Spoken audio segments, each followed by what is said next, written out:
नमस्कार, आप देख रहे हैं बात में दम है और मैं अर्चना गुप्ता आप सभी का इस खास कार्यक्रम में बहुत स्वागत करती हूं। उत्तराखंड सरकार ने अपना 25वां बजट पेश कर दिया। मुख्यमंत्री पुष्कर सिंह धामी ने गैरसैंण के भराड़ीसैंण विधानसभा परिसर में 1,11,703 करोड़ का बजट पेश किया। सरकार का यह कहना है कि यह बजट गरीब, युवा, अन्नदाता और नारी सशक्तिकरण को समर्पित है, जबकि विपक्ष ने इसे निराशाजनक बताया। यह रिपोर्ट देखिए, फिर करते हैं चर्चा। उत्तराखंड की ग्रीष्मकालीन राजधानी गैरसैंण के भराड़ीसैंण विधानसभा परिसर में मुख्यमंत्री पुष्कर सिंह धामी की सरकार ने राज्य का 25वां बजट पेश किया। करीब 1,11,000 करोड़ रुपए के इस बजट में सरकार ने गरीब, युवाओं, किसानों और महिलाओं पर खास फोकस रखने की बात रखी। सरकार का यह दावा है कि यह बजट प्रदेश के समग्र विकास को नई दिशा प्रदान करेगा।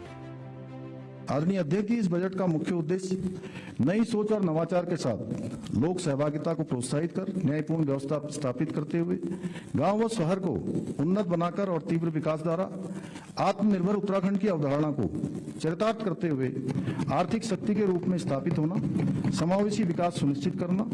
अध्यक्ष जी, इसी सोच के साथ इस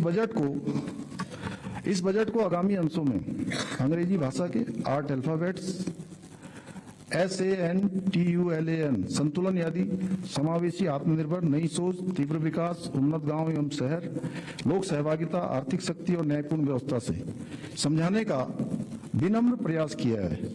समावेशी विकास हमारा अडिग संकल्प है, ऐसा विकास जिसमें सबके लिए अवसर और सम्मान हो। इसी क्रम में संतुलन के आयुष्मान भारत और अटल आयुष्मान उत्तराखंड योजना के तहत निःशुल्क कैशलेस इलाज की सुविधा दी जा रही है, जिससे कोई गरीब सिर्फ पैसे के अभाव में इलाज से वंचित न रहे। देवभूमि उद्यमिता योजना उत्तराखंड का उल्लेख कर रहा हूं। इस योजना से कॉलेज कैंपस को ही नवाचार और स्टार्टअप की प्रयोगशाला बनाया गया है। हमारा उद्देश्य है कि हर विद्यार्थी सिर्फ नौकरी प्रार्थी नहीं बल्कि नौकरीदाता और नव प्रवर्तक बनकर उभरे। प्रोत्साहन योजना के अंतर्गत 14 वर्ष से 23 वर्ष की आयु वर्ग के चयनित प्रति जनपद 200 खिलाड़ियों और इसी प्रकार कुल 2600 छात्र छात्राओं को 2,000 रुपए प्रति माह की दर से छात्रवृत्ति का भुगतान किया जाता है। उद्यमिता, कौशल एवं नवाचार योजना के अंतर्गत लगभग रुपए 7 crore 11 lakh Doon library and research centre को अनुदान हेतु रुपए 7 करोड़ 60 लाख, राजकीय महाविद्यालयों में ई ग्रंथालय की स्थापना हेतु रुपए 7 करोड़, शोध एवं विकास कार्य योजना हेतु रुपए 1 करोड़, विद्यालय शिक्षा विभाग के अंतर्गत छात्रवृत्ति हेतु रुपए 15 करोड़, उच्च शिक्षा विभाग के अंतर्गत छात्रवृत्ति हेतु 15 करोड़ तथा खेल विभाग के अंतर्गत छात्रवृत्ति हेतु रुपए 13 करोड़ 50 लाख का बजट प्रावधान किया जा रहा है। पुष्कर सिंह धामी ने कहा कि ये बजट उत्तराखंड में मील का पत्थर साबित करेगा। प्रदेश की जनता के अनुरूप इस बजट को तैयार किया गया है। हालांकि बीजेपी नेताओं ने विपक्ष के बजट को लेकर रवैये को बेहद दुर्भाग्यपूर्ण बताया है। बजट सत्र कल के लिए स्थगित हो चुका है। हमारे साथ ज्यादा बातचीत करने के लिए कैबिनेट मंत्री सौरभ बहुगुणा हमारे साथ मौजूद है। किस तरह से देखते हैं पूरा बजट अगर बात करें? देखिए, बहुत बधाई देता हूँ माननीय मुख्यमंत्री जी को कि जैसे मैंने पहले भी कहा था कि जनता की भावनाओं का ध्यान रखते हुए उत्तराखंड को विकास के रास्ते पर ले जाने वाला बजट है। महिलाओं को सशक्त बनाने के लिए, हमारे यहाँ इंडस्ट्री को बढ़ावा देने के लिए, युवाओं को रोजगार से जोड़ने के लिए, किसानों पशुपालकों की आय दुगनी करने के लिए, और सबसे बड़ी बात कि हमारे यहाँ जो जन भावनाएं हैं हमारी कि उत्तराखंड विकास के रास्ते पे माननीय प्रधानमंत्री जी ने बोला है कि हमारा दशक होना चाहिए, तीसरा दशक, उस दशक को हमारा बनाने का वाला बजट है। मैं बहुत बहुत बधाई देता हूँ। विपक्ष का ये कहना है कि ये बजट बिल्कुल विफल है। देखिए, विपक्ष अपना फर्ज निभा रहा है। वो कभी भी सरकार की तारीफ नहीं करेगा, चाहे हम जितना भी अच्छा काम कर लें, लेकिन उत्तराखंड की जनता हमारे कामों को सराहती है। इसीलिए दूसरी बार भी मिथक तोड़ते हुए 2/3 बहुमत के साथ हम सरकार में हैं। उधर विपक्ष ने इस बजट को जनता के लिए निराशाजनक बताया। कहा, कई क्षेत्रों में सरकार का ध्यान नहीं गया है। बजट पर चर्चा लंबी होनी चाहिए थी, जिससे सरकार का चेहरा बेनकाब हो पाता। उधर 10 मार्च को कांग्रेस विभिन्न मुद्दों को लेकर विधानसभा परिसर के बाहर प्रदर्शन करने का ऐलान कर चुकी है।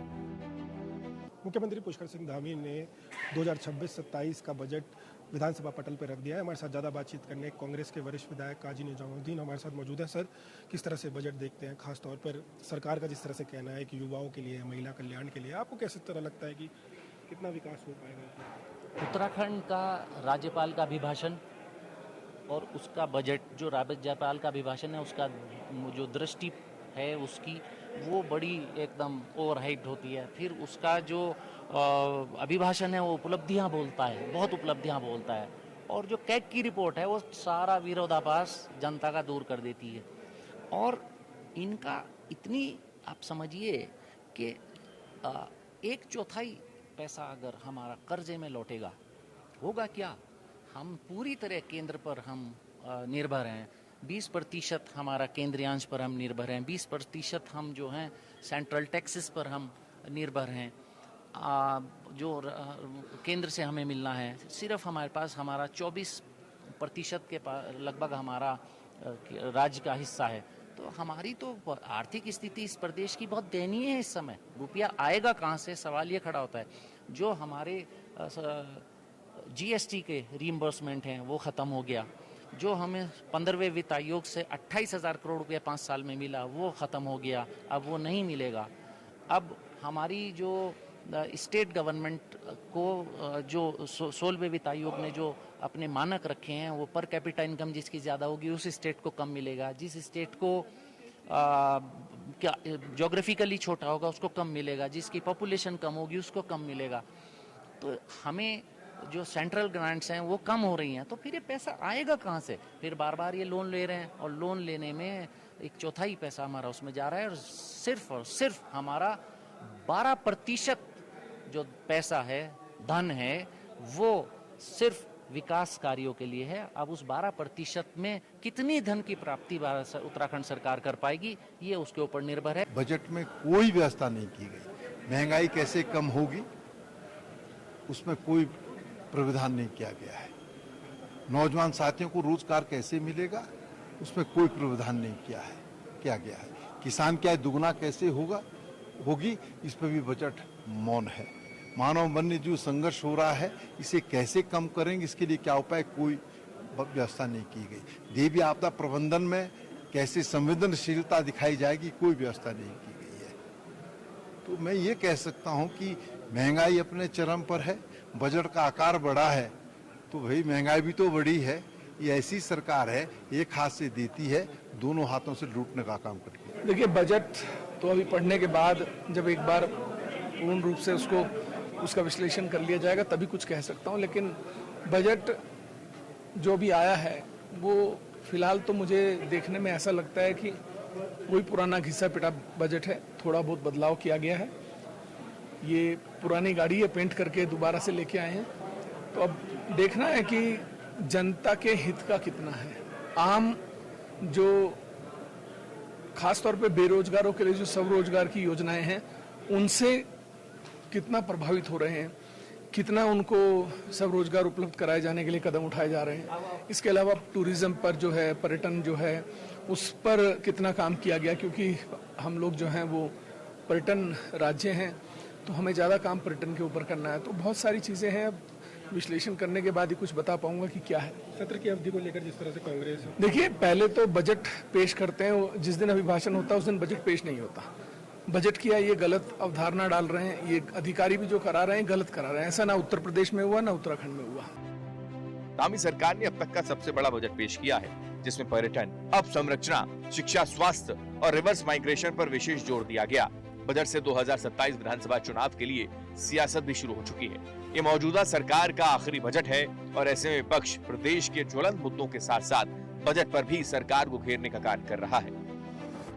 मुख्यमंत्री पुष्कर सिंह धामी ने बजट सत्र के पहले दिन ही जो बजट है वो विधानसभा पटल में रख दिया है, जिसके बाद लगातार जो विपक्ष है वो आरोप लगा रहा है कि पहले दिन ही जो बजट रखा गया है वो नियमों के खिलाफ है। वहीं अगर बात की जाए इस बजट की तो 1,11,000 से अधिक करोड़ों का ये बजट है और इसी के तहत ये सरकार का कहना है कि जो ये बजट है वो युवाओं के लिए है, किसानों के लिए है, मातृशक्ति के लिए है और प्रदेश के गरीबों के लिए है। अब देखना होगा कितने विकास कार्य इस बजट से होते हैं। खासतौर पर जो राज्य और केंद्र की जो लाभकारी योजनाएं चल रही हैं उसके तहत भी कई प्रावधान इस बजट पे रखे गए हैं। विपक्ष का ये भी कहना है कि जो ये पूरा सत्र का जो अवधि है वो काफ़ी कम है, इसके तहत कल भी एक बड़ा प्रदर्शन यहाँ पर होने वाला है। लेकिन जिस तरह से बजट रहा है, पूरा बजट को देखने को मिल रहा है, राज्य सरकार का साफ तौर पे कहना है कि आने वाले समय में जो ये बजट होगा काफ़ी कारगर होगा। ये जो बजट है वो काफ़ी महत्वपूर्ण रहने वाला है और इसी के आधार पर जो जनता है वो सरकार को वोट डालेगी। तो ऐसे में कहा जा सकता है कि जो बजट है वो राज्य सरकार के हिसाब से काफ़ी कारगर है। वहीं विपक्ष इसको निराशाजनक बता रहा है। कैमरा जर्नलिस्ट अंजीत के साथ मैं Tushar Gupta, news one India. तो हमने आपको इस रिपोर्ट के जरिए दिखा दिया कि इस बजट को सरकार अपनी उपलब्धि बता रही है तो विपक्ष इसे निराशाजनक बता रहा है। इसी मुद्दे पर चर्चा करने के लिए हमारे साथ खास मेहमान जुड़ चुके हैं। आपका मैं तारुफ करा देती हूं। सुरेश जोशी जी प्रवक्ता बीजेपी के हमारे साथ जुड़ चुके हैं। गरिमा दसौनी प्रवक्ता कांग्रेस के हमारे साथ जुड़ चुकी हैं। Doctor Paramvir Singh political expert के तौर पर हमारे साथ जुड़ चुके हैं। आशुतोष अग्निहोत्री कंसल्टिंग एडिटर के तौर पर हमारे साथ स्टूडियो में मौजूद है। आप सभी का बहुत स्वागत है हमारी इस खास चर्चा में। और मैं चर्चा की शुरुआत सबसे पहले सुरेश जोशी जी आपसे करना चाहती हूं। आप लोग इसे सरकार की उपलब्धि बता रहे हैं, इसे अब तक का सबसे बड़ा बजट बता रहे हैं, लेकिन विपक्ष कह रहा है कि निराशाजनक है, ये निराशाजनक बजट है। उत्तराखंड का 25वां जो जैसा आपने कहा कि बजट आज प्रस्तुत किया गया, 1,11,000 करोड़ के समथिंग का बजट है।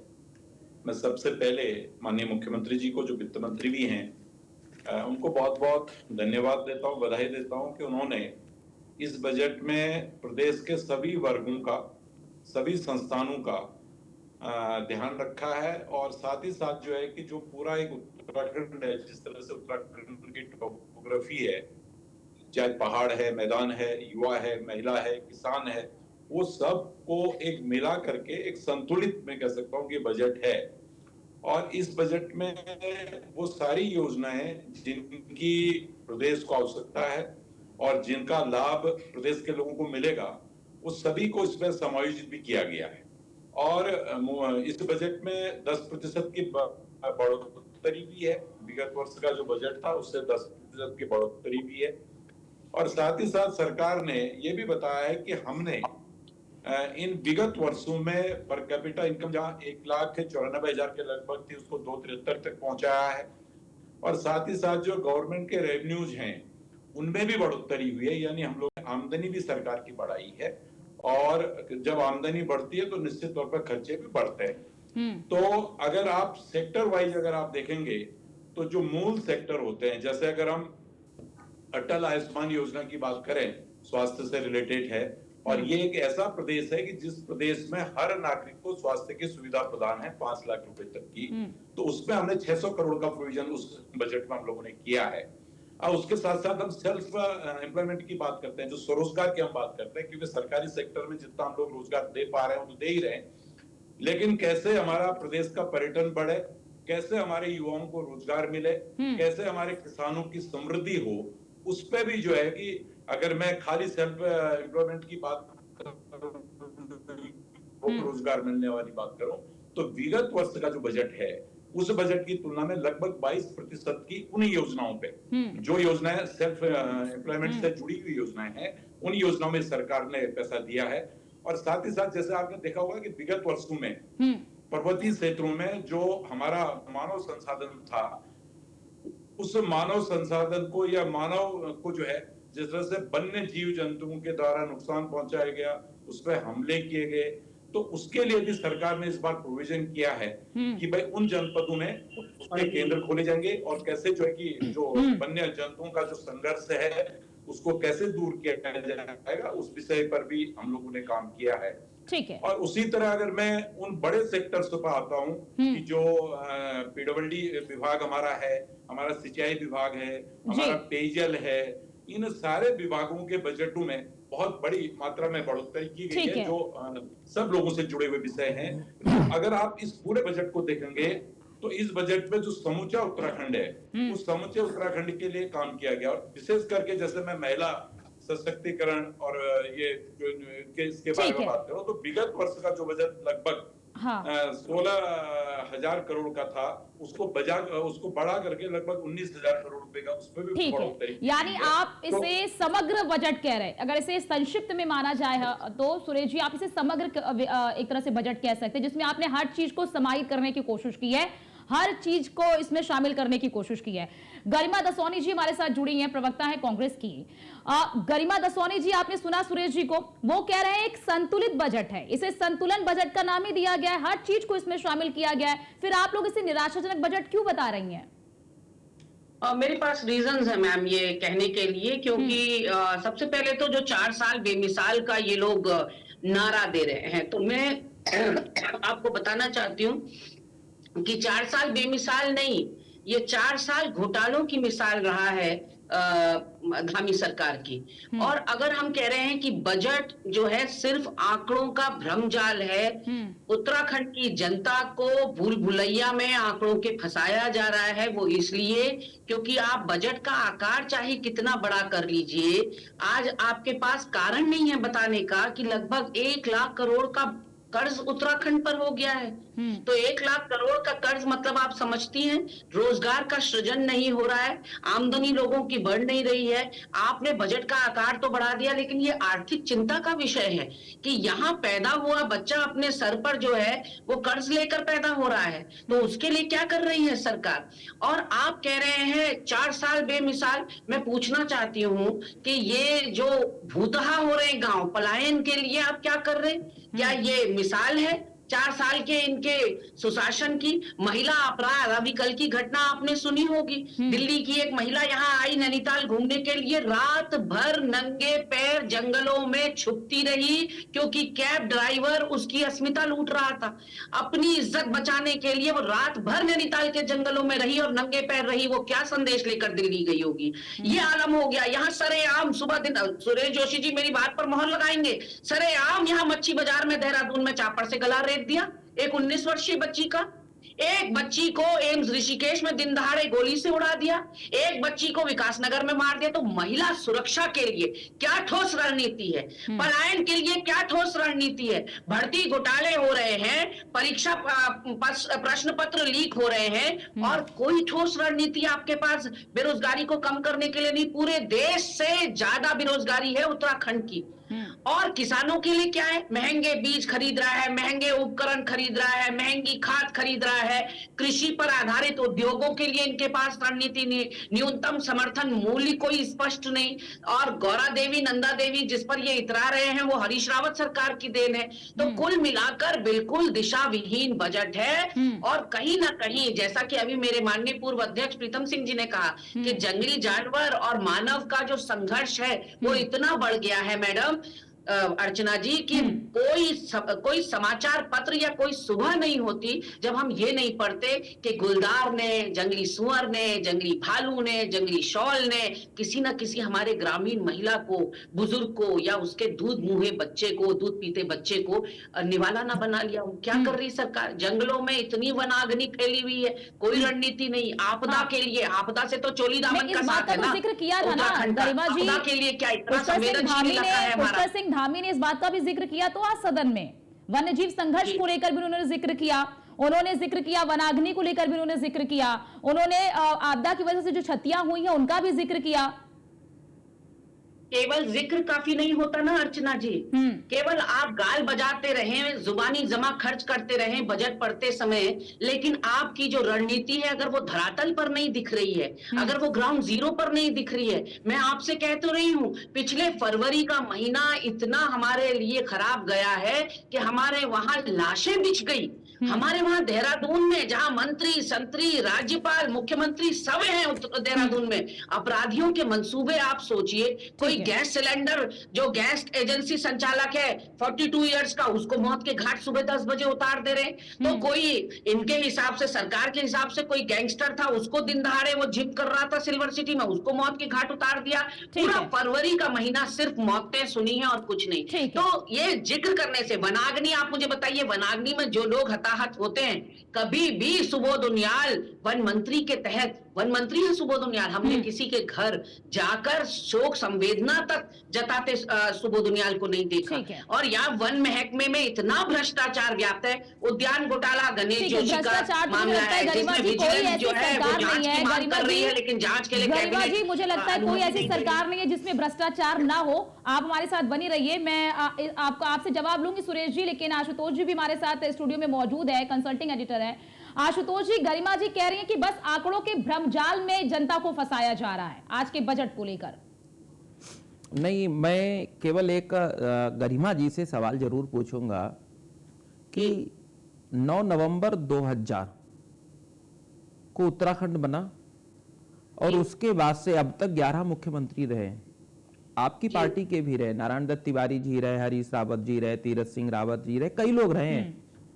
पहली बार भाजपा के थे, ठीक है, कोई बात नहीं। हरीश रावत, हरीश 3 मुख्यमंत्री रहे। हाँ। मैं बता देती हूँ आपको, नारायण दत्त तिवारी जी ने 2002 से लेकर 7 तक पूरे 5 साल पूरे किए। ठीक और है। 2012 से लेकर 17 के बीच में विजय बहुगुणा जी हाँ। और हरीश रावत जी। तो विजय बहुगुणा जी तो चले गए भाजपा में। हाँ। तो आप कांग्रेस के रह गए 2, हाँ। एनडी तिवारी और हरीश रावत। बाकी 11 में से 9 मुख्यमंत्री देने का दंश उत्तराखंड को अगर किसी के सर पर यह सहरा जाता है अनस्टेबल गवर्नमेंट्स देने का। 2000 से 2002 के बीच में निर्वाचित सरकार नहीं थी, राज्य का गठन हो गया था, इसलिए विधानसभा भी बनानी पड़ी, मुख्यमंत्री भी बनाने पड़े। तो मात्र 2 साल में नित्यानंद स्वामी और जोशी जी, कोश्यारी, एक मिनट, जोशी भगत जी, सिंह कोश्यारी, हाँ। 2 साल में 2 मुख्यमंत्री का उपहार दे दिया उत्तराखंड को।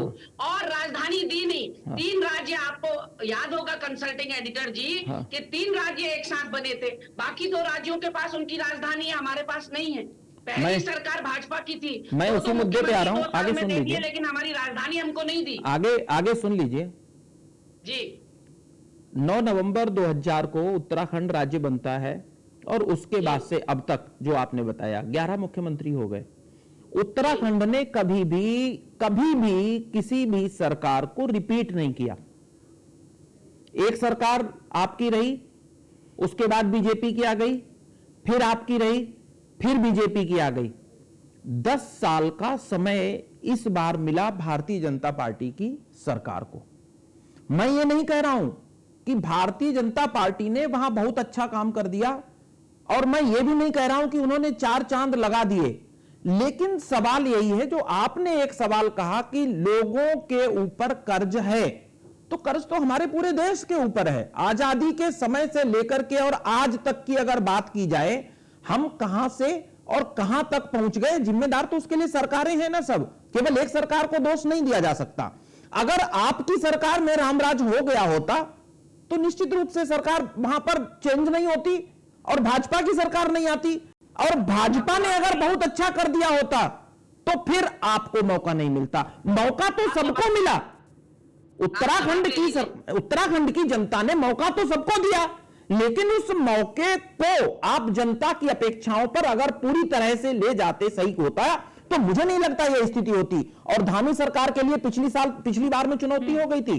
पुष्कर सिंह धामी चुनाव हार गए थे, और हारने के बाद भी अगर भाजपा ने उनको दोबारा से मुख्यमंत्री बनाया, अब जो 10 साल का कार्यकाल है उसमें बजट पर चर्चा करने की अपेक्षा अगर हम पलायन पे चर्चा करते, अगर हम आपदा प्रबंधन पर चर्चा करते, अगर हम भर्ती घोटाले जो लगातार हुए हैं उन पर चर्चा करते, हम भ्रष्टाचार पे चर्चा करते, ये मुद्दे हैं, बनेंगे। बजट क्या है? सरकार एक आकलन करती है कि इतनी कमाई हुई है और इतना खर्चा करेंगे।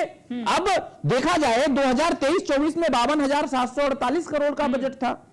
2024 में वो पहुंचता है 89,230, मतलब 89,230 करोड़। 2025 और 26 में 1,01,000 करोड़, और इस बार 1,11,000 करोड़ पर बढ़ा है। मतलब जब पैसा है तभी तो खर्च करेंगे, अगर पैसा आएगा ही नहीं तो खर्च कहां से करेंगे? पैसा सरकार के पास में आया, इसका मतलब सरकार ने कहीं से किसी भी जगह, केंद्र से मिला, अपने संसाधनों से जुटाया या राजस्व से इकट्ठा किया, उत्तराखंड की जनता ने दिया, पैसा तो आया। बजट में है उनके पास में इतना पैसा खर्च करने का, तभी तो करेंगे। और पैसा किस जगह खर्च हो रहा है, कहां खर्च करेंगे, इसकी निगरानी करने की जिम्मेदारी विपक्ष की है। बोलिए गरिमा जी। आपने 2 सवाल महत्वपूर्ण उठाए। पहला सवाल आपने कहा, हाँ, सुरेश जी आप सुरेश जी गरिमा जी को बोल लेने दीजिए, उसके बाद आइएगा, आपका नंबर आएगा। ये मेरे सवाल का जवाब दे दे। कोई नहीं, आपके पास आएंगे। बहुत समय। मंत्री जी, आपने कहा सारी सरकारों ने कर्ज लिया, उसमें केवल इस सरकार को दोष क्यों दे रहे हैं? मैं आपको बताना चाहती हूँ, धामी जी जब आए, अब प्रचंड बहुमत की जब भाजपा की सरकार आई 2017 में आई, यानी त्रिवेंद्र रावत जी मुख्यमंत्री बने 2017 में, और टुवर्ड्स दी एंड 2021 के करीब धामी जी लाए गए, और फिर 22 में दोबारा धामी जी को ताज पहनाया गया। उससे पहले 4 सरकारें रही थी, और 4 सरकारें और मुख्यमंत्री गिनते रहिएगा, नित्यानंद स्वामी, भगत सिंह कोश्यारी, खंडूरी जी, निशंक जी, और 3 बार ये लोग बदले गए आपस में, खंडूरी जी और निशंक जी, और फिर विजय बहुगुणा जी, हरीश रावत जी। तो 4 सरकारों में आप ये देखिए, पंडित नरेंद्र तिवारी जी भी आए 5 साल के लिए, 40 या 42 हजार करोड़ का हम लोग कर्ज छोड़कर गए। धामी जी ने अकेले इतने बड़े सूरमा है कि 90,000 करोड़ उस कर्ज को बढ़ा दिया। और आप कह रहे हैं आमदनी हो रही है सरकार को, तो हुजूर मैं भी तो यही कह रही हूं, अगर आमदनी हो रही है तो कर्ज कुछ कम कर दीजिए राज्य पर। और ऐसे बड़े आकार के बजट का क्या अचार डालना जब आम आदमी की जेब में कुछ नहीं जा रहा। बड़े आकार का, मैंने इसीलिए तो कहा, बड़े आकार का बजट लाना कोई बहुत बड़ा ये सुरमाओं वाला काम नहीं होता। सुरेश जी, जुबानी जमा खर्च चाहिए तो ठीक है सुरेश जी, 2 लाख करोड़ का बजट सुरेश जी इसका जवाब दीजिए कि आप लोग कह रहे हैं कि आपको राजस्व मिल रहा है, राजस्व आपको प्राप्त हो रहा है, तो आखिरकार कर्ज क्यों बढ़ता जा रहा है? जमा खर्ची करना है। मेरा सवाल ये है, 4 साल बेमिसाल कैसे हुए जब गांव के गांव खाली हो रहे हैं? ठीक है, 4 साल बेमिसाल मैं आती हूँ डॉक्टर परमवीर जी, मैं आपके पास आती हूँ, बस जवाब दे रहे सतीश जी। बेरोजगारी दर बढ़ रही है। ठीक है गरिमा जी, ठीक है मैं आती हूँ परमवीर जी आपके पास, सतीश इसका जवाब दे दीजिए। बिल्कुल सही कहा, आप मुद्दे पे आई गरिमा जी, बिल्कुल सही कहा गरिमा जी, गरिमा जी, गरिमा जी, अरे रुक जाइए मैडम, ऐसे गरिमा जी 1 मिनट, अरे गरिमा जी, अरे सुन लिए बहन, सुन लो 1 मिनट, ठीक है मैडम रुक जाइए, आप रुक भी जाया करो, अरे आगे की दूसरे की भी तो बात सुन लो, ठीक है मैडम रुक जाइए, दूसरे की बात तो सुन लो, दूसरे की भी बात सुन लो। अब मुद्दे पे आई, मेरा मतलब यही था कि पलायन और आपदा प्रबंधन, उसके लिए सरकार ने क्या किया है। अब जोशी जी जवाब दे सकते हैं इस पर। ठीक है सतीश जी जवाब दीजिए, सुरेश जी जवाब दीजिए। देखिए अर्चना जी, लगभग 21 मिनट बोली है बहन हमारी गरिमा जी, 21 मिनट बोली है। अब 21 मिनट जब वो बोली है तो उसका जवाब भी बहुत शालीनता से सुन लीजिएगा, क्योंकि हम लोग डिबेट में बैठे हैं और प्रदेश के लोग, देश के लोग हमको सुन रहे हैं। मैं एक एक करके सारे प्रश्नों का उत्तर दूंगा। पहली बार मैं ये बताऊं कि राजधानी का विषय आया, क्योंकि 2000 से मैं शुरू करता हूं। हम लोग जो है कि एक नॉमिनेटेड गवर्नमेंट के रूप में जब राज्य बना था तो हम लोग आए थे, और हमारी सरकार जो है कि इलेक्टेड नहीं थी। तो इलेक्टेड सरकार नहीं होने के कारण हमें ये अधिकार भी नहीं था कि हम सारी चीजें उस समय कर सकते थे, क्योंकि एक काम चलाऊ सरकार। पहली सरकार कांग्रेस की आई जिसके मुख्यमंत्री कौन बने? नरेंद्र तिवारी जी बने। और उसके नरेंद्र तिवारी जी के बनने के बाद केंद्र में किसकी सरकार? नहीं सुरेश जी, ये कौन मुख्यमंत्री कब बना उस पे हम डिबेट कर लेंगे, बहुत लंबी चर्चा हो जाएगी सर, क्योंकि और भी पैनलिस्ट है, मुझे उनके पास भी जाना होगा। बजट पे दोनों ने बजट में सवाल पूछा है, जो बजट में सवाल पूछा है आप उसका जवाब दीजिए, उसके जवाब दीजिए सर, क्योंकि टाइम बहुत ज्यादा नहीं है ना, और भी पैनलिस्ट हैं।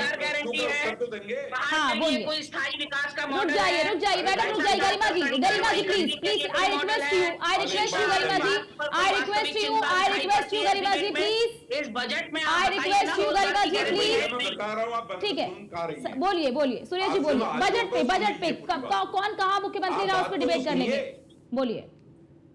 अर्चना जी बात तो सुनेंगे ना, उत्तर तो लेंगे ना भाई। विपक्ष अगर हमसे प्रश्न पूछ रहा है, आपने राजधानी नहीं बनाई तो कौन देगा जवाब? आप देंगे क्या? आपने बहुत ही फूहड़ बात कही कि कोई हम सरकार नहीं थे इसलिए हम राजधानी नहीं बना पाए, डिसीजन नहीं ले पाए। बाकी दोनों राज्यों में इमीडिएटली चुनाव हो गए थे क्या? बाकी दोनों राज्य गठित होते ही चुनाव में चले गए थे क्या? उन्होंने राजधानी दी, आपने क्यों नहीं दी? वहां पर हमारी दोनों में सरकार आई, रिपीट गवर्नमेंट टू बीजेपी, दोनों में। मैं वही तो कह रही हूं, यहाँ भी तो आपकी सरकार आई, नित्यानंद स्वामी कांग्रेस के थे क्या? भगत सिंह कोश्यारी कांग्रेस के थे क्या? सरकारें आई तो आपने हमको राजधानी के मामले में त्रिशंकु बनाया है ना, आज तक लटक रहे। ठीक है गरिमा जी रुक जाइए प्लीज, सुरेश जल्दी जवाब दीजिए, फिर मैं आऊंगी परमवीर जी के पास, बहुत देर से इंतजार कर रहे हैं। राजधानी नहीं बनी उसका भी कारण कांग्रेस है, पहली बात। बजट पे please don't waste time please sir, please Suresh ji budget पे जो वो सवाल पूछे आप उसका जवाब दीजिए। पलायन क्यों गांव के गांव खाली हो रहे हैं, महिला सुरक्षा सुरक्षा को लेकर सवाल पूछ रहे हैं। सुनने को तैयार नहीं है। तो मैं ऐसी बहस नहीं करता। रुक जाइए गरिमा जी प्लीज, गरिमा जी ऐसे डिबेट नहीं होती। मैडम आपने बोल लिया, कांग्रेस पे एक सेकेंड गरिमा जी ऐसे डिबेट नहीं होती है। गरिमा जी प्लीज, नहीं गरिमा जी ऐसे डिबेट नहीं होती है मैडम, प्लीज ऐसे डिबेट नहीं होती है। आप एकदम सीनियर प्रवक्ता है, आप इतनी वरिष्ठ प्रवक्ता है, प्लीज इस तरह से डेकोरम को आउटरीच मत करिए। जबरदस्ती थोप दिया, एक सेकेंड गरिमा जी, आप निरंतर बोलती रहेंगे तो दूसरे पैनलिस्ट कैसे बोलेंगे? एक्सपेरिमेंट बना देते हैं। गरिमा जी आप निरंतर बोलती रहेंगे तो दूसरे पैनलिस्ट कैसे बोलेंगे? आपने बोल लिया, प्लीज आप रुक जाइए, पहले उनको जवाब दे दीजिए सुरेश जी को, फिर परमजीत जी। बोलिए सुरेश जी, जल्दी से अपना जवाब पूरा करिए, फिर मैं परमवीर जी के पास आऊंगी। अर्चना जी, इनसे आप और बुलवा लीजिए जो भी बोलना नहीं आप बोलिए, लेकिन मुझे जितना समय देते प्लीज डिस्टर्ब मत करिए। मैं ये चाहता हूँ आपसे। बोलिए। अनइंटरप्टेड टाइम है sir, you have enough time, please uninterrupted time है, बोलिए। देखो कांग्रेस के लोग जो आरोप लगा रहे हैं, मैं एक एक करके उनका जवाब दे रहा हूं। जब सरकार के पास बजट है, सरकार के पास पैसा है, तब इस प्रदेश में 5-5, 6-6 medical college Bharatiya Janata party की सरकार, रुद्रपुर के अंदर मेडिकल कॉलेज, हरिद्वार के अंदर मेडिकल कॉलेज, पिथौरागढ़ के अंदर मेडिकल कॉलेज, ये सारे मेडिकल कॉलेज सब बना पंडित नारायण दत्त तिवारी की देन है, झूठ मत परोसिए जनता को। आपके कार्यकाल में एक ईंट भी लगी है गैरसैंण के अंदर। आप मुझे बताइए गैरसैंण में क्या इंफ्रास्ट्रक्चरल डेवलपमेंट करा? सरकार जहाँ छोड़कर गई वहीं पर रुक जाइए, ठीक है आप दोनों साथ हो जाइए। मैं पहले, ठीक है मुझे उम्मीद, एक सेकंड रुक जाइए। परमवीर जी को मैं परमवीर जी को शामिल कर लेती हूँ, ठीक है एक सेकंड। परमवीर जी जो बजट, एक सेकंड रुक जाइए सुरेश जी, एक सेकंड रुक जाइए, मैं उनको भी शामिल कर लेती हूँ, फिर आप सर जवाब दीजिए क्योंकि टाइम निकल रहा है। परमवीर जी, आज जो बजट पेश किया गया है, सरकार उसे अपनी उपलब्धि बता रही है और विपक्ष कह रही है कि सिर्फ ये आंकड़ों का भ्रम जाल है, जनता को आंकड़ों के भ्रम जाल में फंसाया जा रहा है। आप कैसे विश्लेषण कर रहे हैं आज के इस बजट का? अर्चना जी देखिए, पहली बात तो मैं कहूंगा जो पार्टी के प्रवक्ता आते हैं उनका धर्म होता है अपनी पार्टी को डिफेंड करना, धर्म माने उसका वो करेंगे। लेकिन एक चीजें होती है, आप आरोप लगाते हैं या अपनी उपलब्धि को बताते हैं, उनको कहते हैं कि आप एक हाइपोथेटिकल यानी आते हैं घटना। जैसे कि तमाम राज्यों में भारत के अंदर हम सुनते हैं कि फलां राज्य के ऊपर इतना बड़ा कर्ज है, प्रत्येक आदमी को कितना कर्ज है, तो हम लोगों को सुनने में तो लगता है कि ये पता नहीं कितनी भयानक बात है, लेकिन ये पूरी दुनिया की सत्यता होती है। जैसे इस समय दुनिया की सबसे बड़ी इकोनॉमी है अमेरिका, अमेरिका के ऊपर टोटल पूरा अमेरिका के ऊपर कर्ज है 38.5 ट्रिलियन डॉलर का। इसमें अगर मैं 50 से मल्टीप्लाई करूंगा मेरा कैलकुलेटर फेल हो जाएगा। दूसरा डाटा बताता है कि प्रति व्यक्ति अमेरिका की अगर आप देखें पर $1,13,000 का प्रति व्यक्ति करता है। पहली बात मैंने ये आंकड़ा इसलिए पेश किया गया था कि हाइपोथेटिकल होता है कि किसी राज्य में इतना कर्ज है, तो यानी कि सस्ता होने से राज्य गरीब या अमीर नहीं हो जाता है। फॉर एग्जाम्पल जिसकी कंपनी होती है, बड़ी कंपनी के ऊपर बड़ा कर्जा होगा, छोटी कंपनी के ऊपर कर्जा होगा, लेकिन आप मानो नहीं देंगे। अब मैं एक साधारण आदमी हूँ, मैं देखता हूँ इसको दिल्ली से चलता हूँ, मैं देहरादून पहुंचने में पहले मुझे समय लगता था, अब कितना लगता है, या अगर मैं देहरादून से हरिद्वार जाता हूँ तो पहले मुझे कितना समय लगता है, अब कितने लगता है। या अगर पहले उतना मैं टूट से पता, अगर आप देखिए मुरादाबाद से आपको जब गवर्नमेंट एक नेशनल अपनी अच्छी जगह है जहाँ पर पूरे भारत से लोग आते हैं, मुरादाबाद से जब गवर्नमेंट पहुंचने कितना समय लगता है आपको, आप उसमें पहाड़ का नेटवर्क देखिए उसमें कितना समय लगता है आपको, कि आप उसे देखिए, किसी प्रवक्ता की वक्ता की आवश्यकता नहीं है। कितना सड़कों पे काम हो रहा है, कितना बिजली पे काम हो रहा है। और अगर आप क्राइम की बात करते हैं तो क्राइम के अंदर भी आपको आंकड़ों के साथ अपने आजू बाजू में आपको उसके साथ कंपेरिजन करना होगा। कुछ साल पहले क्या था, आज क्या था, दूसरे के साथ में रहते हुए कितना क्राइम होता तो उससे भी कंपेरिजन करना होगा, तो पहले निकलता है। देखिए बात सच्ची क्या है, उत्तराखंड के अंदर इस समय आप काम चल रहा है। अगर आप रियल एस्टेट के मुकाबले में देखें तो अगर देहरादून से मसूरी भी सब लोग गए होंगे, वहां पे दोनों तरफ कितनी बड़ी बड़ी ऊंची बिल्डिंगें बन रही है वो उसको दिखाई देता है आपको। हाँ, यानी डेवलपमेंट का ही तरीका है। हाँ, यानी आप ये कह रहे हैं परमवीर जी कि डेवलपमेंट हो रहा है और सरकार जो पैसा खर्च कर रही है वो दिख रहा है, धरातल पर वो दिख रहा है, वो डेवलपमेंट दिख रहा है। अब जवाब दीजिए आप सुरेश जी इसका। देखिए पहली बात तो अर्चना जी मैं बताऊं कि पूरी प्रदेश की जनता दिख रही है कि क्या कांग्रेस के रिजीम में या जो भी उससे पहले की रिजीम थी उस रिजीम में किस तरह की प्रदेश की सड़कें थी। आज अगर आप देखते हैं तो देहरादून से मैं पिथौरागढ़ में बैठा हूं अभी, देहरादून से पिथौरागढ़ आने में मुझे सिर्फ 8 घंटे लगते हैं। अगर मैं एयर कनेक्टिविटी की बात करता हूं तो देहरादून से दिल्ली की एयर कनेक्टिविटी है, देहरादून से हल्द्वानी की कनेक्टिविटी है, देहरादून से अल्मोड़ा की कनेक्टिविटी है। अगर मैं उसी के साथ साथ में स्वास्थ्य की बात करता हूं तो आज पूरे जितने भी हमारे जिला चिकित्सालय हैं वो वेल इक्विप्ड हैं, सब पे जो है कि अपनी जो है कि अल्ट्रासाउंड मशीनें लगी हैं, सीटी मशीनें लगी हैं, ब्लड टेस्ट हो रहे हैं, सारे टेस्टिंग की लैब्स हैं और उसमें भी मैक्सिमम फ्री में हो रहा है। और साथ ही साथ मैंने जैसे पहले ही कहा, ये देश का पहला प्रदेश है जिसको 600 करोड़ रुपए आज हमने आयुष्मान भारत में रखा है। तो 5 लाख रुपए तक की चाहे गरीब हो अमीर हो सबको उसकी हमने फैसिलिटी दे रखी है। तो उसके साथ साथ ही अगर मैं कहूं कि आज जो है आप सब लोग बताइए, आपको सबको पता है, कहने की बात नहीं है, क्या 2014 से पहले ऋषिकेश कर्णप्रयाग रेल मार्ग के लिए पैसा मिल गया था? क्या उसकी जो है कि टेंडरिंग प्रक्रिया हो गई थी? क्या रेल लाइन बनने लग गई थी? ये तो सबके सामने दिख रहा है ना। अब मैं किसी बात को कहूंगा तो कहेंगे नहीं जी तो सब हमने किया है।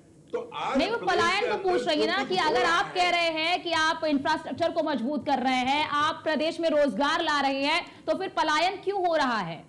महिला सुरक्षा को लेकर भी वो सवाल, आप मात्र शक्ति को बढ़ावा देने की बात कर रहे हैं, वो कह रही महिलाएं सुरक्षित नहीं है। अर्चना जी सुनिए, 5 साल के अंदर आप अगर फ्रूटिकल्चर की बात करेंगे तो अगर आप उत्तरकाशी जिले को उठाएंगे तो उत्तरकाशी जिले में लगभग 1000 बगीचे जो है कि नए सेब के लगे हैं। अगर आप चंपावत को उठाएंगे तो 200 बगीचे नए चंपावत पे लगे हैं। अगर आप पौड़ी को उठाएंगे तो 50 बगीचे पौड़ी में लगे हैं। ये सारे लोग जो वहां के बेरोजगार है वो इस काम को कर रहे हैं। आपने कहा कि साहब भर्ती घोटाला हो गया, देखो भारतीय जनता पार्टी की सरकार में किसी न्यायालय ने ये नहीं कहा कि साहब इस आदमी को सजा दे दो, भर्ती घोटाले में लिप्त है। लेकिन ये वही सरकार है जिसमें 15-16 में जब इनकी सरकार थी तो इनकी सरकार में इन्होंने जो है ग्राम्य विकास अधिकारी के पदों की नियुक्तियां कर दी थी, नियुक्ति पत्र दे दिए थे और उस पद को जो है हाईकोर्ट ने निरस्त कर दिया। और ये इनकी वही एनडी तिवारी की सरकार थी। ठीक है, मैं गरिमा जी आप जवाब दीजिएगा, मैं आशुतोष जी से भी सवाल ले लेती हूँ। हाँ, गलत पटवारी भर्ती कराया है, तो ये क्या बात कर रहे हैं? घोटाले सारे। हाँ, मैं गरिमा जी आप जवाब दीजिएगा, बस एक मिनट। आशुतोष जी, ठीक है, आशुतोष जी, जिस तरह से बजट को पेश किया गया, विपक्ष कह रहा है कि ये पुरानी गाड़ी है, इसी को बस ठीक ठाक करके दोबारा से पेश कर दिया गया। देखिए देखिए जहां तक विपक्ष का प्रश्न है, हाँ, सुरेश जी, मैंने प्रीतम जी को भी सुना, मैंने काजी साहब को भी सुना, विधायक जी को, 1-2 और लोगों को भी सुना। देखो उनका वो धर्म है, ठीक है, वो किसी डाटा नहीं भ्रम है या क्या है, ठीक है, वो तो जनता बताएगी। मैंने आशुतोष जी से सवाल पूछा है, सुरेश जी मैंने ये सवाल आशुतोष जी से पूछा है, फिर मैं गरिमा जी के पास आऊंगी। ठीक है सर, 1 मिनट, आशुतोष जी इसका जवाब दे दीजिए। ठीक है, नहीं 1 सेकंड मैडम रुक जाइए मैम, एक मिनट मैम, सुन लीजिए मैम आपके पास में आऊंगी मैम, रुक जाइए। सुविधाओं से लैस है हमारे हॉस्पिटल में, आपको बताना चाहती हूँ हमारे वहाँ प्रसूताएं बिना अल्ट्रासाउंड के जच्चा बच्चा की मौत हो जा रही है, मैन मेड स्ट्रेचर में लाना पड़ रहा है, सड़क तक कितने किलोमीटर चल के लोगों को। आयुष्मान के तहत फ्री का इलाज कह रहे हैं जनाब, अस्पतालों ने मना कर दिया इलाज करने से। अकेले देहरादून के महंत इंद्रेश का 103 करोड़ रुपया देना है सरकार ने, और दे कितना रही है? 3 करोड़, 103 करोड़ लंबित है। आज भी तो प्रावधान किया गया ना बजट में, मेडिकल के लिए, स्वास्थ्य क्षेत्र के लिए आज किया गया है। देनदारी राज्य सरकार की चढ़ चुकी है, ये मतलब अस्पतालों का पैसा देना है और वो अब फ्री में इलाज या गरीबों का इलाज। आशुतोष जी क्या ये बजट लोगों के लिए राहत? ठीक है, डेटा मांगा मैडम, डेटा बताना चाहती हूँ। महिला अपराध के क्षेत्र में भाजपा का चंपावत का मंडल अध्यक्ष नाबालिग के संग दुष्कर्म, सल्ट का मंडल अध्यक्ष नाबालिग के संग दुष्कर्म, लाल कुआं दुग्ध संघ का अध्यक्ष नाबालिग के संग दुष्कर्म, ओबीसी प्रकोष्ठ का आदित्य राज सैनी भाजपा का। ऐसा तो नहीं मैडम, आपके शासनकाल में ये हुआ ही नहीं। मैडम आपके शासनकाल में हुआ ही नहीं, जब कांग्रेस की सरकार थी तो ऐसा थोड़ी है कि महिला के साथ अपराध ही नहीं हुआ। आपके शासनकाल में जिसने अपनी 13 साल की बच्ची अपने बॉयफ्रेंड को और उसके दोस्त को परोस दी, 13 साल की बच्ची अनामिका शर्मा आज जेल की सलाखों के पीछे। ठीक है आशुतोष जी 1 सेकंड रुक जाइए, मैं आशुतोष जी को नहीं 1 सेकंड मैडम रुक जाइए। के अंदर जाता है, 3 महीने बाद बाहर आ जाता है, फिर भर्ती घोटाले को अंजाम देता है, बड़े नेताओं तक पैसा पहुंचाता है, फिर जेल के अंदर चले जाता है। तो हाकिम सिंह कितने बार अंदर चले गए? इसके लिए आप चर्चा करिए, सदन में चर्चा करिए, हो हल्ला तो आज भी आप लोगों ने किया है। आज भी हो हल्ला किया सदन में। मैडम आज हो हल्ला किया कि नहीं कांग्रेस के नेताओं ने? कांग्रेस के नेताओं ने आज हो हल्ला किया कि नहीं किया? सीढ़ी पर बैठ गए, आप सीढ़ी पे बैठ के क्या करेंगे? आप सीढ़ी पे बैठ के क्या करेंगे? गरिमा जी, गरिमा जी, गरिमा जी, एक सेकंड मैडम, आप निरंतर बोलती रहती हैं। नहीं करी आपके देहरादून महानगर एक सेकंड मैडम रुक जाइए, मैडम रुक जाइए, तो दुष्कर्मों के यहाँ चट्टे लग जाएंगे। ठीक है, एक सेकंड रुक जाइए मैडम, रुक जाइए गरिमा जी, एक सेकंड। गरिमा जी आप निरंतर बोलने लगती हैं, एक सेकंड रुक जाइए मैडम, सवाल पूछने के बाद जवाब भी लेना होता है। आपको बताना चाहता हूँ, तंदूर से बड़ा जगन्नाथ क्या हुआ?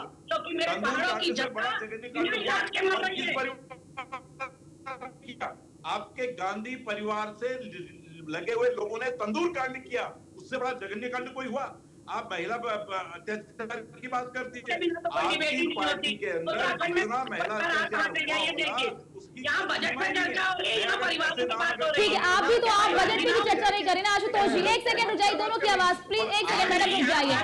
मैडम एक मिनट सर, मैडम एक मिनट। गरिमा जी, गरिमा जी आप इतनी वरिष्ठ प्रवक्ता है, आप इतनी वरिष्ठ नेता है। एक सेकंड गरिमा जी, गरिमा जी, गरिमा जी आप पहली बार डिबेट में नहीं आ रही है। गरिमा जी आप पहली बार डिबेट में नहीं आ रही है, आप हमेशा डिबेट में आती है मैडम। एक सेकंड मैडम रुक जाइए, आप ऐसे निरंतर बोलती रहेंगी तो कैसे आप दूसरी पैनलिस्ट कैसे बोलेंगे? एक सेकंड रुक जाइए गरिमा जी। अच्छा रुक जाइए, अगर अरे भाई अभी आपके लिए, दोनों लोगों के लिए, जोशी जी, जोशी जी, जोशी जी, गरिमा जी, जोशी जी, अरे सुनो सुनो सुनो, जोशी जी, गरिमा जी, अभी आप लोगों, अरे भाई सुन लो, अब हो गई बहुत, अब रुक जाइए ना, अब रुक जाइए 1 मिनट के लिए। गरिमा जी आप निरंतर बोल रही हैं, आप दूसरे पैनलिस्ट को बोलने का बिल्कुल मौका नहीं दे रही हैं। दोनों लोगों का नहीं होता है। और आप शालीनता का परिचय दीजिए, आप लोग जिम्मेदार व्यक्ति हैं, इस तरीके की बात कर रहे हैं। अगर लड़ना है आपको तो जाकर के सड़कों पे लड़िए, 2027 का विधानसभा चुनाव आने वाला है। अरे सुनिए भाई, गरिमा जी रुक जाइए, गरिमा जी क्या, ठीक है मैडम, मुझे माफी के साथ आप दोनों की आवाज को डाउन करना पड़ेगा प्लीज, डेकोरम को मेंटेन करिए, ऐसे डिबेट नहीं होती मैडम, आप इतनी वरिष्ठ नेता हैं। जोशी जी, गरिमा जी रुकिए, सुनिए सुनिए, मैं यही कह रहा हूं कि आप लोग कम से कम पढ़ के आया करिए। अगर आप लोग तथ्यों के आधार पर बात करने के लिए आएंगे, किस मुद्दे पर चर्चा करनी है उसके बारे में थोड़ा बहुत पढ़ करके आएंगे तो उत्तराखंड की जनता को भी लाभ होगा, आपकी पार्टियों के कार्यकर्ताओं को लाभ होगा, आपकी बातों से कुछ मुद्दे उठा करके ले जाएंगे और वो जनता के बीच में बताएंगे। भाजपा वाले अगर आप कुछ सरकार की उपलब्धियां लेकर के आ जाएंगे, यूसीसी की चर्चा कर लेंगे, उत्तराखंड पहला राज्य बना पूरा देश भर में जिसने समान नागरिक संहिता पर काम किया और उसको लागू किया, नकल विरोधी कानून आपने लागू किया, आपने कई योजनाएं वहां लेकर के आए, अगर उनका जिक्र कर लेते तो निश्चित रूप से आपके कार्यकर्ताओं को पता होता। 2000 सुनिए जोशी जी, सुनिए सुनिए जोशी जी 1 मिनट, 2027 के चुनाव में उसमें फायदा मिलती आपको। और गरिमा जी अगर आप भी कुछ मुद्दे लेकर के आ जाती तो आपके कार्यकर्ताओं को फायदा मिलता। आप लोग ठीक है गरिमा जी, पहले ना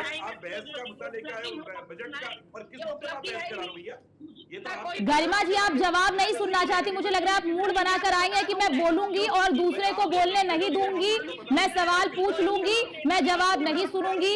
आप, मुझे लगता है गरिमा जी आप बिल्कुल पूरा मन बनाकर आई हैं, आप मन बनाकर आई कि आप अपने को पैनलिस्ट को नहीं सुनेंगी।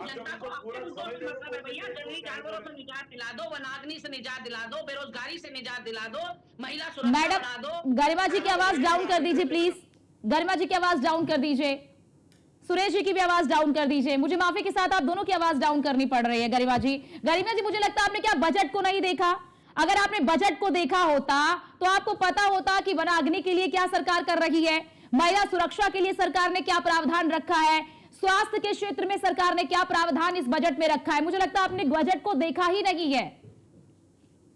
ये केवल चुनावी पुलाव है मैडम, ये केवल चुनावी पुलाव है, क्योंकि चुनाव आने वाला है, इसलिए आप कितना भी पैसा दे दीजिए, ये आखिरी सत्र चल रहा है, इसके बाद जो है बजट रखेगी नहीं सरकार, सरकार बदल जाएगी, तो इसमें जो है जैसे बिहार में किया 10-10 हजार रुपया डाल दिया वही लोगों के अकाउंट में, जैसे ही सत्ता प्राप्ति हुई उधर नीतीश को लात मारी, इधर 10,000 को लात मार दी।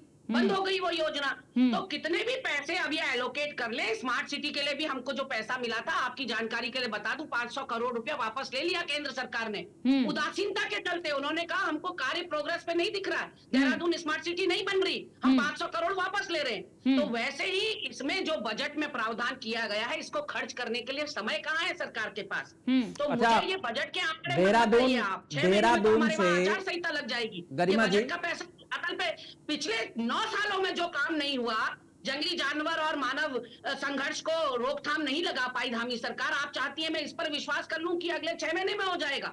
वनाग्नि पर रोकथाम नहीं हुआ, बेरोजगारी पर रोकथाम नहीं हुआ, क्यों नहीं हो पा रहा है? क्या आप सरकार के सामने, आप क्या सरकार को इसके लिए घेर रही हैं? रोकथाम नहीं हुआ। आप चाहती हैं कि जब चला चली की बेला है, विदाई की बेला है धामी सरकार की, तो मैं विश्वास कर लूं कि ये आंकड़े धरातल पर उतरेंगे? नहीं, आपको विश्वास नहीं करना चाहिए, बिल्कुल बात है, विश्वास नहीं करना चाहिए। सुनिए सुनिए सुनिए, पूरे साल किसी बच्ची को नहीं मिली। अरे भाई सुन लीजिए ना, अब पैसा बढ़ा दिया जाता है अब क्योंकि चुनावी बुलाव है। दूसरे की भी तो सुन लीजिए, एक मिनट सुन लीजिए, थोड़ा एक घूंट पानी पी लीजिए, तब तक उसके बाद जोश थोड़ा और आ जाएगा। 2027 का चुनाव बिल्कुल पास आने वाला है। आप बजट पढ़ के नहीं, अरे भाई ऐसा क्या ढकोसलेबाज बजट पढ़ के आऊं जो 6 अरे महीने मत चलने पढ़ वाला के है? आइए, मत पढ़ के आइए, लेकिन तथ्यों के आधार पर बात कीजिए। आप अगर मुद्दे गिनाएंगे और आपके ऊपर कोई पलट कर वार करेगा तो आप कहेंगे परिवार के ऊपर आ गए। ना हुई आशुतोष जी, राजनीति छोड़ दूंगी। अगर एक भी आंकड़ा और एक भी मुद्दा मैंने ऐसा अपना अनर्गल मनगढ़ंत उठाया होगा, राजनीति छोड़ दूंगी। कांग्रेस छोड़ने की बात नहीं कर रही हूँ। अरे भैया, मजबूती से उठाया होता तो धामी सरकार रिपीट नहीं हो जाती। धरातल पर कहाँ है कांग्रेस? अगर आपके कार्यकर्ताओं ने, सुनिए, अरे गरिमा जी सुनिए, आप अकेले मुद्दे उठा रही हैं, अकेला चना कब तक बाहर फोड़ेगा? अगर आपकी पार्टी के कार्यकर्ताओं ने भी इसी तरह का जोश आपकी तरह दिखाया होता, आपके संगठन ने इसी तरह से जोश दिखाया होता, तो 4 साल पहले ही धामी सरकार को उखाड़ फेंका होता। तब नहीं उखाड़ पाए तो अब उखाड़ो। झूठ की सरकार है। मेरा हर कार्यकर्ता पूरी कर्मठता और निष्ठा के संग काम करता है। अरे तो सत्ता में क्यों नहीं आ पाए आप? खुद आप सत्ता में क्यों नहीं आ पाई? और आज कल ही खुल गई। आज पूरे प्रदेश की जनता के सामने साफ हो गया कि ना मुस्लिम यूनिवर्सिटी बनाने की घोषणा की गई, ना हमारे मैनिफेस्टो में शामिल किया गया। 15 दिन ठीक है सुरेश जी, पूरा केस ही पलट दिया गया। ठीक है सुरेश जी, ख्याली ये केवल पुलाव है क्या? ये चुनावी पुलाव है क्या? आप कह रही है गरिमा जी की मुस्लिम यूनिवर्सिटी कहाँ से आ गई बीच में? पार्टी नहीं है, सबसे बड़ी झूठी पार्टी है। अरे भाई, मुस्लिम यूनिवर्सिटी बीच में कहाँ से आ गई? अगर कहूँ कि अब तो बलात्कारी पार्टी भी हो गई है। मैं जम्मू कश्मीर से लेकर कन्याकुमारी तक कितने बलात्कारी गिनाऊं? प्रज्वल रवन्ना से लेकर कुलदीप सेंगर से लेकर ब्रजभूषण शरण सिंह से लेकर जितनों के ऊपर आरोप लगे हैं, सारे यहाँ गिनाने लगूं तो सुबह से शाम हो जाएगी। अगर दोनों ओर से आएंगे तो बहुत लंबी लिस्ट हो जाएगी। कश्मीर से लेकर के कन्याकुमारी तक दोनों राजनीतिक दल दूध के नहीं धुले, पूरी तरह से खत्म कर दिया उत्तराखंड को। अरे भाई, दोनों राजनीतिक दल दूध के धुले नहीं है। बात होनी चाहिए मुद्दों की, विकास की। अगर आपकी पार्टी के वो गिनाना शुरू करेंगे तो फिर बहस केवल ये हो जाएगी कि इसकी संख्या कितनी है। मुद्दों पर रहकर बहस करिए जनाब, ये तो गांधी फैमिली पर चले गए। आप बताइए, बजट की डिबेट चल रही, उत्तराखंड की डिबेट चल रही, गांधी फैमिली का क्या लेना? आपको भी बजट की बात करनी चाहिए थी, आपको बजट की बात करनी चाहिए थी, आपको उनकी पार्टी के नेताओं को नाम नहीं गिनाने चाहिए थे। कोई भी आपका कोई भी राजनीतिक दल आज के समय में या कोई भी आपकी पार्टी में भी अगर कोई व्यक्ति ऐसा आ जाता तो आप भी उसके खिलाफ कार्रवाई करती, और इनकी पार्टी से आया है तो उसके खिलाफ भी कार्रवाई हुई। ऐसा तो नहीं कि नहीं कार्रवाई हुई, लेकिन एक व्यक्ति के लिए आप पूरे संगठन पे सवाल नहीं उठा सकते। ना जोशी साहब उठा सकते हैं और ना आप उठा सकते हैं। अगर आप और केवल व्यक्तिगत ही बात करते रहेंगे तो हमने आपको आपकी व्यक्तिगत बात के लिए, लड़ाई के लिए नहीं बुलाया है। हमने आपको इसलिए यहां पर बुलाया है कि उत्तराखंड की सरकार ने 1.25 लाख करोड़ का बजट, 1,11 करोड़ का जो बजट दिया है, वो बजट और चुनाव से ठीक पहले का बजट, 2027 फरवरी में चुनाव आपके यहां होने वाले हैं। कांग्रेस तीसरी बार बीजेपी की सरकार को बनने से कैसे रोकेगी? और 10 साल का जो सरकार का सत्ता विरोधी जो केंद्र में पूरा ध्रुवीकरण होगा, उसको बचाने के लिए जोशी साहब कैसे काम करेंगे, इन मुद्दों पे चर्चा करने के लिए बात की थी। आप लोग तो दूसरी जगह पहुंच गए और लड़ना शुरू कर दिया। बिल्कुल, जोशी साहब इसका जवाब भी दे दीजिए कि गरिमा जी कह रही है कि ये केवल चुनावी पुलाव है, अब जाने की बेला आई तो आप लोग सबसे बड़ा बजट, सबसे अच्छा बजट पेश कर रहे हैं, तमाम प्रावधान उसमें रख रहे हैं। वो कह रही 6 में जो काम आप लोगों ने इतने सालों में नहीं किया, 6 महीने में कैसे कर लेंगे आप? देखिए अर्चना जी, पहले तो मेरा आपसे निवेदन ये है, कभी भी आप किसी डिबेट में मुझे बुलाते हैं तो जो डिबेट का विषय है उसी पर रखिए। मैं कभी विषय से भटकता नहीं। लेकिन अगर कोई पार्टी का प्रवक्ता मेरी पार्टी पे डायरेक्ट जो है इस तरह के आरोप लगाएगा तो मुझे भी बोलना पड़ेगा, तो उसका जवाब देना पड़ता है। लेकिन प्रश्न खड़ा ये होता है कि जब हम बजट के लिए बैठे हैं और एक बजट की अच्छी चर्चा के लिए बैठे हैं, मैं ठीक है, कांग्रेस पार्टी को अपने मुद्दे रख लीजिए, उनको बजट पसंद नहीं आ रहा है, उनको लग रहा है कि भाई इसमें ये खामियां तो बोलनी चाहिए, लेकिन इसका मतलब ये थोड़ा होता है कि वो चैनल पे बैठ करके पूरी तरह से बदतमीजी। ये बात है क्या? नहीं जोशी साहब पलट के दीजिए, आप उस चीज को मत जाइए, आप उसको छोड़ दीजिए। मैं उनके सारे विषय को मैं शालीनता से सुनने के लिए तब भी तैयार था। पहली चीज नंबर 1, पहाड़ दरक रहे हैं भाई, जो मुद्दा है ही नहीं जोशी जी, जिस मुद्दे में बहस ही नहीं होने, जोशी जी आपको बताऊं, जोशी जी 1 मिनट जी, पहाड़ दरक रहे हैं। पहला सवाल जो अर्चना जी ने कहा, मैं उसको आगे बढ़ाता हूं, पहाड़ दरक रहे हैं, उनको कैसे रोकेंगे? और दूसरा, पलायन जो बड़ा मुद्दा है, पहाड़ से लोगों का पलायन बड़ा मुद्दा है, उसको रोकने के लिए, इन 2 चीजों के लिए आपके पास में क्या योजना है? ठीक है, जल्दी से जवाब दीजिए, वक्त कम है। आपने पलायन को विषय को कहा, देखो जितना पलायन के विषय को लेकर के हम खुद अपने आप में परेशान हैं, और जितना पलायन का विषय पहाड़ों के अंदर है, मैं उसको स्वीकार करता हूं, मैं उससे अलग नहीं हूं, मैं उससे अलग जा भी नहीं रहा हूं। लेकिन प्रश्न ये है कि भाई पलायन क्यों है? पलायन के कई कारण। पहली बात तो क्या है कि पलायन इसलिए भी है कि लोग रोजगार के लिए पलायन कर रहे हैं, जिसमें जो है कि कहीं कहीं दिक्कत है। दूसरा विषय ये भी है कि लोगों में संपन्नता आ गई है, वो पहाड़ों में नहीं रहना चाहते हैं, इसलिए भी पलायन कर रहे हैं। और तीसरी बात ये है कि भाई जो हमारी तो इसे रोक पाना तो आपकी जिम्मेदारी है ना जोशी साहब? अब पूरी बात जल्दी, क्योंकि समय कम है, जल्दी से। हाँ, क्यों पलायन हो रहा है, मैं उसी पे आ रहा हूँ। तीसरी सबसे बड़ी बात यह है कि अगर हम कृषि के क्षेत्र में भी काम करना चाहते हैं तो हमारी चकबंदी नहीं है, हमारे खेत, एक खेत इधर है, दूसरा खेत इधर है, तो ये ऐसे बहुत सारे कारण है। लेकिन फिर भी इस सरकार ने पहली बार, धामी सरकार ने पहली बार ऐसी नीतियां बनाई हैं, होम स्टे की जो त्रिवेंद्र जी ने नीति बनाई थी उसको हमने आगे बढ़ा रखा है, सोलर की नीति को हमने आगे माफी के साथ सुरेश जोशी जी, वक्त की कमी होने की वजह से मुझे आपको यहाँ पे रोकना पड़ रहा है, माफी के साथ मैं आपको रोक रही हूँ। बहुत शुक्रिया सुरेश जोशी जी आपका, गरिमा दसौनी जी आपका, डॉक्टर परमवीर सिंह जी आपका, पॉलिटिकल एक्सपर्ट तौर पर हमारे साथ जुड़े आशुतोष अग्निहोत्री जी आपका भी बहुत शुक्रिया हमारे साथ जुड़ने के लिए, और तमाम जो ये जो तमाम बजट की बड़ी बातें हैं वो हमारे दर्शकों तक पहुंचाने के लिए। फिलहाल के लिए इस खास चर्चा में इतना ही। बाकी देश और दुनिया की तमाम खबरों को देखने के लिए बने रहिए न्यूज़ 1 इंडिया के साथ।